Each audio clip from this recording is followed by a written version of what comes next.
তোমার মৃত্যুর সময় যে একটা কষ্ট হবে ভালো করে বুঝবেন। এই মৃত্যুর কষ্টটা কেমন হবে?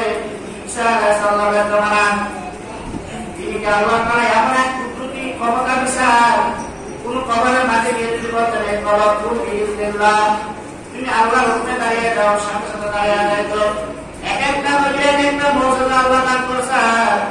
ওই জমানার মানুষগুলি কিছু মানুষ বিশ্বাস করছে, কিছু মানুষ বিশ্বাস করে নাই। যারা আল্লাহ ছিল তারা বলছে না, আপনার এই অলৌকিক বিষয় আমরা বিশ্বাস করি না। ঈসা আলাইহিস সালামের কিছু পরিচিত বলছে কেন বিশ্বাস করো না, সে তো আল্লাহর পয়গম্বর, তার ব্যাপারে মন্তব্য যদি ভুল হয় তোমাদের ঈমান থাকবে না। বলছে না, আমরা পরীক্ষা করবো।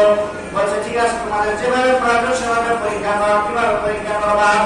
বলছে আমাদের এখানে পুরাতন একটা কবর আছে, আমরা যে কবরকে বলবো ওই কবর থেকে মানুষকে তুলতে হবে, তাহলে বুঝবো এই নবী হলো পয়গম্বর, সত্য পয়গম্বর।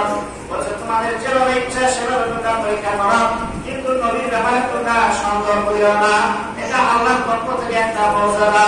তখন কিছু দুষ্ট লোকেরা বলছে ঠিক আছে, এমন দিন এই এমন একটা কবরস্থানে আমাদের সাথে তোমাদের নবী যেতে হবে, যদি সত্যবাদী হয় তাহলে আমরা তার পরিবার আনবো।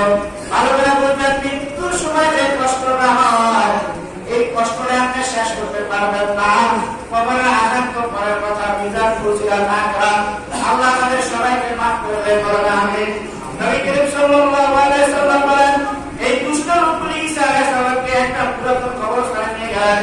নিয়ে যাওয়ার পরে ওই লোকগুলি ছিল অনেক আগের লোক। তারা পরামর্শ করলো আমার জানা মতে পূজা পুরাণ করো। তারা এরকম পরামর্শ করতে করতে সবাই একমত হলো এই কবরটা হলো পুরাতন, এই কবরটা আমাদের সবার মধ্যে অনেক পুরাতন কবর, অর্থাৎ এখানে কোনো কৌশল চলবে না, যেহেতু পুরাতন কবর। এই আল্লাহর পয়গম্বর ঈসা, আপনি কি করেন?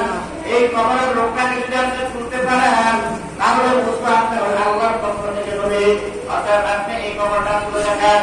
তখন ঈসা আলাইহিস সালাম বলছে ঠিক আছে, আমার আল্লাহ তো মিথ্যা হতে পারে না, আমাকে যে মুজিজা দিয়েছে এই মুজিজা অনুযায়ী আমি আমল করতেছি, তোমরা পাগল বানাই দাও। ঈসা আলাইহিস সালাম ওই কবরের উপরে গিয়ে হাত দিয়ে বললেন বিসমিল্লাহ, বিসমিল্লাহ, এই কবরের লোক আল্লাহর হুকুমে দাঁড়িয়ে যাও। এই কথা বলার সাথে সাথে কবর থেকে লোকটা দাঁড়িয়ে গেল, উঠে গেল। ওই দুষ্ট লোকগুলি দেখে তারা হতভম্ব হয়ে গেল। এত পুরাতন কবর, আমাদের জানা মতে পুরাতন কবর আর নাই। এই কবরের লোকটাকে ঈসা পয়গম্বর তুলে ফেলল। অতএব বোঝা গেছে এটা সত্য নবী। তারা সাথে সাথে ঈমান আনতে বলল সুবহানাল্লাহ। ঈমান আনার পরে আল্লাহ নবী বললেন, হে কবরবাসী, তুমি তখন ওই কবরবাসী বলল, হে আল্লাহর পয়গম্বর, আল্লাহর পয়গম্বরকে ওই কবরবাসীও চিনছে, কিন্তু দুষ্ট লোক চিনে না। কবরবাসী বলল, আল্লাহর পয়গম্বর, আমাকে কেন আপনি করলেন? বলছে এই দুষ্ট লোকের ঈমান পরীক্ষা করার জন্য তারা আমাকে পরীক্ষা করছে, এই জন্য তোমাকে খুঁজছি। তখন বলছে তুমি কি কিছুদিন দুনিয়াতে বাঁচবা কিনা বলো। আমি আল্লাহর কাছে বলবো তোমাকে কয়েকদিন দুনিয়াতে মধ্যে রাখি, আমি আল্লাহর কাছে বললে আল্লাহ রাখবে। বলছে হে পয়গম্বর শুনেন, আমার বেঁচে থাকতে মন চায়, কিন্তু আমি কি আমার মরবো কিনা সেটা বলেন। ঈসা আলাইহিস সালাম বলছে হ্যাঁ, তুমি যদি 10 বছর বাঁচো, 20 বছর বাঁচো, আল্লাহর কাছে বলে আমি অনুরোধ করে তোমাকে বাঁচাইতে পারবো, কিন্তু আমার তোমাকে মরতে হবে।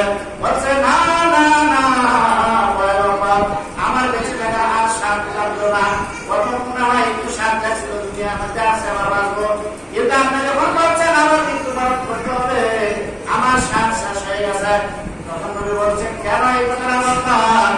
বেঁচে থাকার জন্য অনুরোধ করলাম, আমার মরার কথা বলার পরে কেন এই কথা বললাম? বলছে পয়গম্বর ঈসা, আপনি তো আল্লাহর পক্ষ থেকে একজন নবী, সত্য নবী। শুনেন শুনেন, আমি অনেক পুরাতন একজন লোক, অনেক আগে মারা গেছিলাম, কিন্তু যে সময় মারা গেছিলাম ওই মারা যাওয়ার পরে আজরাইল যে কষ্টটা আমাকে দিয়েছিল, এই কষ্টটা এখনো আমার শরীর থেকে যায় না। সুবহানাল্লাহ। এই পয়গম্বর, এই কষ্টটা আমার শরীর থেকে এখনো যায় না, আমার কষ্টটা দ্বিগুণ হয়ে গেলে বারবার কষ্ট বাড়তে থাকে। আপনি যে বলছেন আবার আমার মৃত্যুবরণ হতে হবে, তখন কিন্তু আমার এই কষ্টটা পাবো, এই জন্য আমার দুনিয়াতে বাঁচার দরকার নাই, এই কষ্টের দরকার নাই। তাহলে বুঝেন, একটা মানুষ